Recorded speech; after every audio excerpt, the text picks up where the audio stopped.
सभी साथियों को नमस्कार। मैं हूं अंकित और हम आज देख रहे हैं ऑप्टिक्स एंड रिफ्रैक्शन, जिसका फर्स्ट चैप्टर है एलिमेंट्री एंड फिजियोलॉजिकल ऑप्टिक्स। इसमें हम डिस्कस करेंगे। फर्स्ट ऑफ ऑल आज हम डिस्कस करेंगे एलिमेंट्री ऑप्टिक्स। एलिमेंट्री ऑप्टिक्स में हम डिस्कस करेंगे लाइट में भी हम नेचर ऑफ लाइट को देखेंगे, प्रॉपर्टीज़ ऑफ लाइट को देखेंगे, विजिबल लाइट एंड लाइट आई को देखेंगे। फर्स्ट ऑफ ऑल हम स्टार्ट करते हैं आपका एलिमेंट्री ऑप्टिक्स की लाइट से। हमें लाइट में हमें जो एग्जाम पॉइंट ऑफ व्यू से हमें याद रखना है कि लाइट जो एक इलेक्ट्रोमैग्नेटिक रेडिएशन है, इलेक्ट्रोमैग्नेटिक रेडिएशन स्पेक्ट्रम है। और उसके बाद से अगर हम नेचर ऑफ लाइट की बात करें तो नेचर ऑफ लाइट में हम लाइट्स के दो तरह के नेचर हम देखते हैं। पहला तो है आपका वेव नेचर, दूसरा आपका पार्टिकल नेचर। लेकिन हम यहाँ पर अगर हम आई की बात करें तो आई में हमें कितने, क्योंकि अगर हम आई की बात करें तो आई जो लाइट्स होती हैं, लाइट्स की अपनी एक वेवलेंथ है, अपनी एक फ्रीक्वेंसी है, अपना एक अलग से एम्पलीट्यूड है। अगर हम लाइट की बात करें तो लाइट जो है आपकी लाइट की जो वेवलेंथ है वो हमारी जो विजुअल वेवलेंथ है, विजुअल वेवलेंथ का मतलब ये हुआ कि जिन कलर्स को हम देख पाते हैं, जिन कलर्स को हम फील कर पाते हैं, उनकी रेंज जो है हमारी 400 से शुरू होकर के 700 तक अप्रोक्स जाती है। हम बात करें तो जो 400 जो रेज हैं, क्योंकि कई बार एग्जाम्स में ये क्वेश्चंस आते हैं कि सबसे ज़्यादा जो वेवलेंथ होती है वो किस लाइट की होती है। हम यहाँ पर अगर बताएं तो जो आपके जो रेड वेवलेंथ है उसकी सबसे ज़्यादा जो वेवलेंथ होती है, क्योंकि कई बार एग्जाम्स में क्वेश्चन पूछता है, कई बार कंफ्यूज भी इंसान हो जाता है कि सबसे ज़्यादा वेवलेंथ किसकी है। तो हम यहाँ पर बात करें तो जो रेड लाइट है उसकी सबसे ज़्यादा वेवलेंथ होती है 700 नैनोमीटर। हमें दो चीज़ याद रखनी है यहाँ से कि लाइट जो है, फर्स्ट ऑफ ऑल जो विजिबल लाइट है वो 400 से शुरू होकर के 700 तक जाती है। और जो हमारी 400 है, 400 में हमारी जो वायलेट कलर्स है वो आती हैं, और जो हमारी जो 700 में जो हमारी रेड कलर्स है वो आते हैं। दूसरी बात इंपॉर्टेंट ये है कि जो हमारी जो 400 नैनोमीटर्स की जो लाइट हैं उससे पहले हमारी अल्ट्रा वायलेट रेस शुरू होती हैं, और हमारी जो 700 नैनोमीटर्स के बाद जो लाइट्स हैं वो हमारी इंफ्रारेड रेस शुरू होती हैं। अब बात करेंगे हम यहाँ पर इलेक्ट्रोमैग्नेटिक वेव नेचर के बारे में। देखिए दो तरह के नेचर हमने आपको डिस्कस किया था। पहला तो है आपका वेव नेचर, दूसरा है आपका पार्टिकल नेचर। वेव नेचर से कौन कौन सी प्रॉपर्टीज आती है, क्योंकि कई बार क्वेश्चन एग्जाम में आते हैं कि इनमें से कौन सी जो प्रॉपर्टी है वो शो होती है आपकी लाइट ऑफ नेचर के द्वारा, मीन्स वेव नेचर के द्वारा, पार्टिकल नेचर का। तो हम यहाँ पर अभी वेव नेचर की बात कर रहे हैं। तो हम देखते हैं कि जो कौन कौन से फिनोमेना हैं वो आपके वेव नेचर को शो कर रहे हैं। फर्स्ट है आपका propagation of light through vacuum, दूसरा है आपका रिफ्लेक्शन ऑफ लाइट, तीसरा है आपका रिफ्रैक्शन ऑफ लाइट, चौथा है आपका इंटरफेरेंस, डिफ्रैक्शन एंड पोलराइजेशन। इन पॉइंट्स को आपको याद रखना पड़ेगा, क्योंकि जब भी आपके इस तरह के एग्जाम से क्वेश्चन आते हैं तो उसमें कन्फ्यूजिंग ऑप्शंस दे रखे होते हैं, तो इसलिए हमें वहाँ पर कन्फ्यूजन हो जाती है। हम अगर सीधा सीधा हमें मोटा मोटा याद रखें तो हमें इंटरफेरेंस, डिफ्रैक्शन एंड पोलराइजेशन, इन तीनों को हमें याद रखना पड़ेगा कि ये वेव नेचर शो करते हैं। उसके बाद से रिफ्रैक्शन, रिफ्लेक्शन, इन सब टॉपिक्स को हम डिटेल में आगे पढ़ने वाले हैं। उसकी बातें हम बाद में करेंगे। अब बात करते हैं पार्टिकल नेचर ऑफ लाइट की।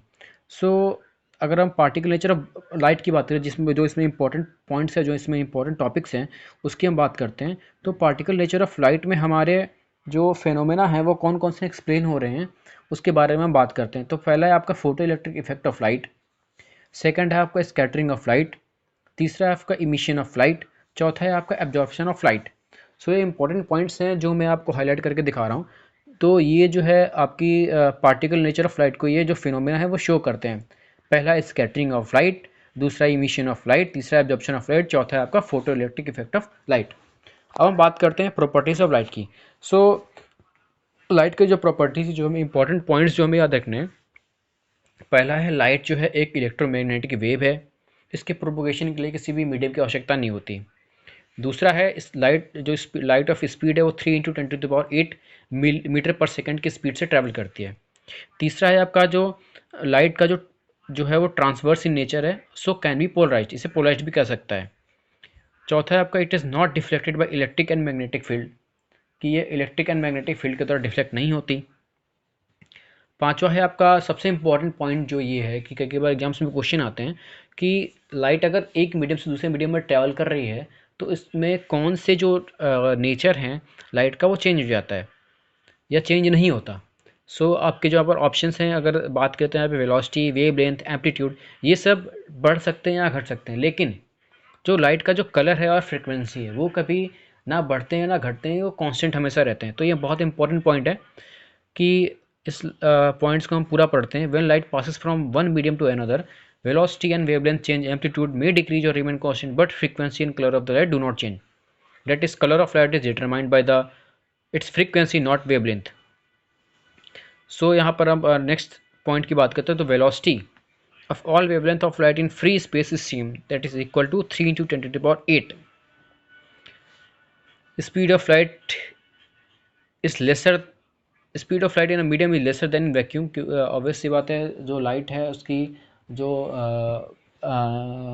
वेलोसिटी है वो सबसे ज़्यादा वैक्यूम में रहेगी।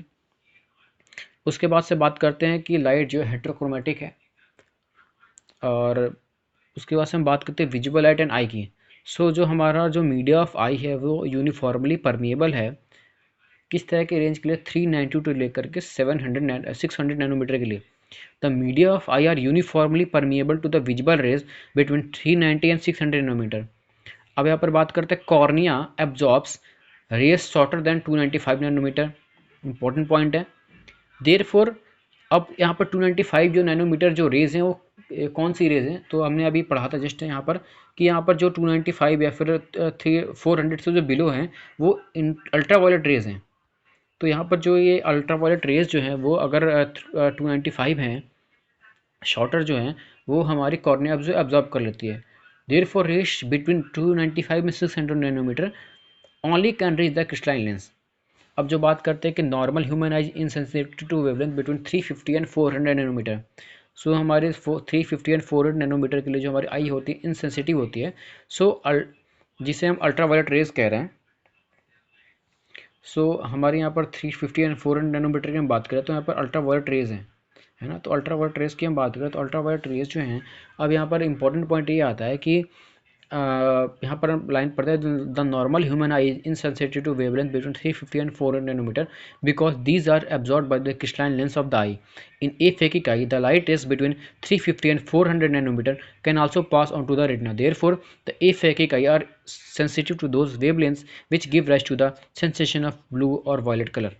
Hence the newly aphakic patients often complain that everything looks bluer than visualized before the operation.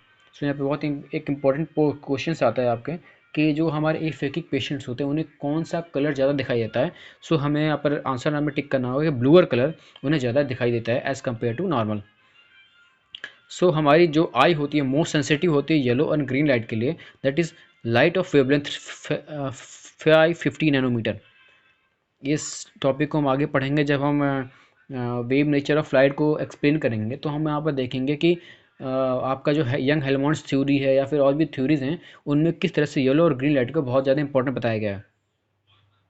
दो sensitivity of eye decrease on both side of the wavelength, so it is minimum for violet and red light. इस term को हम आगे explain करेंगे। सो अभी तक हमारे जो पॉइंट्स हैं मेजर हमने वहाँ वो डिस्कस किए हैं। बाकी हम नेक्स्ट टॉपिक में डिस्कस करते हैं फिजिकल ऑप्टिक्स के बारे में। तब तक के लिए टाटा बाय बाय, जय हिंद जय भारत।